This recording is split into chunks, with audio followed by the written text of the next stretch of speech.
What's going on, YouTube? Hopefully Santa was cool to you guys this year, and I also hope that you guys had a happy and healthy holiday. Let's get into it. All right, I want to talk about this flat plane crank and what it means for Z06 performance. So cross plane cranks were traditionally used in American V8s, while flat plane cranks were commonly used in foreign exotics and race cars. They have a very lightweight design, which means the flat plane crank have superior primary balance properties, which in turn mean they don't have a need for large counterweights found in the cross plane cranks. So less weight means less inertia, smaller size, and increased acceleration, which is more revs, right? This also means that the exhaust headers can be tuned for optimal performance.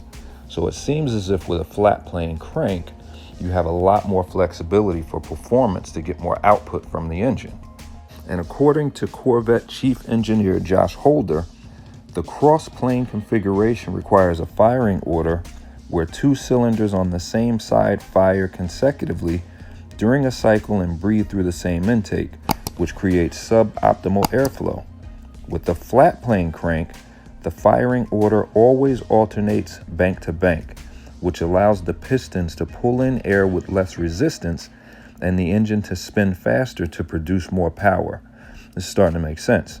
For comparisons, the Stingray's V8 generates 495 horsepower at 6,450 RPMs and has a red line of 6,500 RPMs, while the Z06 is rated at 670 horsepower at 8,400 RPMs and tops out at 8,600 RPMs, giving it a high-pitched screech of an exotic.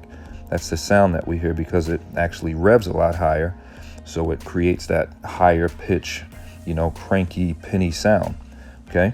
So the problem is that the flat plane crank design is less naturally balanced, so the engine tends to vibrate a little bit more, requiring pricey parts to reproduce the effect. So with that being said, it makes me kind of wonder, is this thing going to be priced appropriately? Because if we looked at the linear pricing in my previous videos from the Stingray to the Z06, we noticed that it was pretty consistent. But now that you have, a new engine component and a new engine design that's a lot more costly, I'm starting to wonder how Chevy is going to, maintain that linear pricing. But we're going to have to wait and see what happens.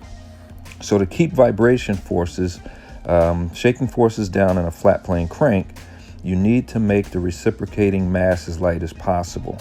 This is what Holder explained. Okay, so to do that on this particular engine, they have a forged titanium connecting rod. Those are prohibitively expensive and a more high volume application.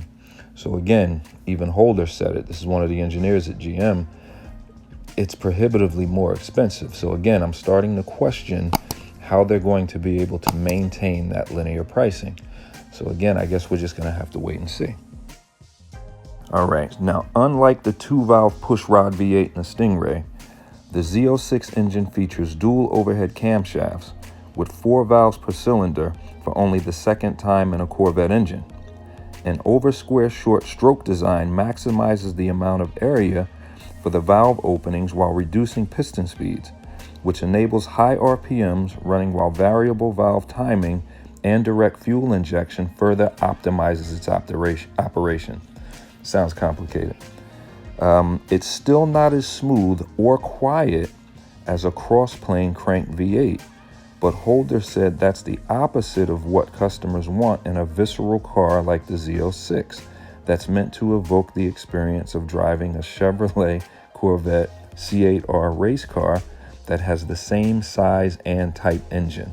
I find this to be actually pretty cool. For those of you guys that are actually going to be taking delivery of one of these things, you're getting a bona fide race car, which is, absolutely crazy to me. It's a street legal race car is what you're getting. So for anybody interested in those long drives, cross-country drives that you can do in a C7 Z06, not sure if you're going to be able to get that same experience in this car. This car is going to ride a little bit rougher. It's more aggressive. And I'm not sure if this particular Z06 is going to be made for any type of cross-country driving. But It's yet to be determined. We'll only know when somebody actually takes delivery and decides to take it on a long trip, right? So let me finish reading this article. So they're so similar. In fact, the two engines share several parts, and the Z06 V8 needs to be hand built like the racing motor. That's another interesting fact. So when we talk about timing and how quickly they can get these vehicles out, these engines are built by hand. It's a very interesting fact. So that could have some impact on production. So with that being said, guys, I hope you enjoyed this video. It was a quick one. Just wanted to get something out. I know folks are still enjoying their holidays, still have family in. So I will provide a more comprehensive update next Sunday. Until then, enjoy yourselves. Speak soon.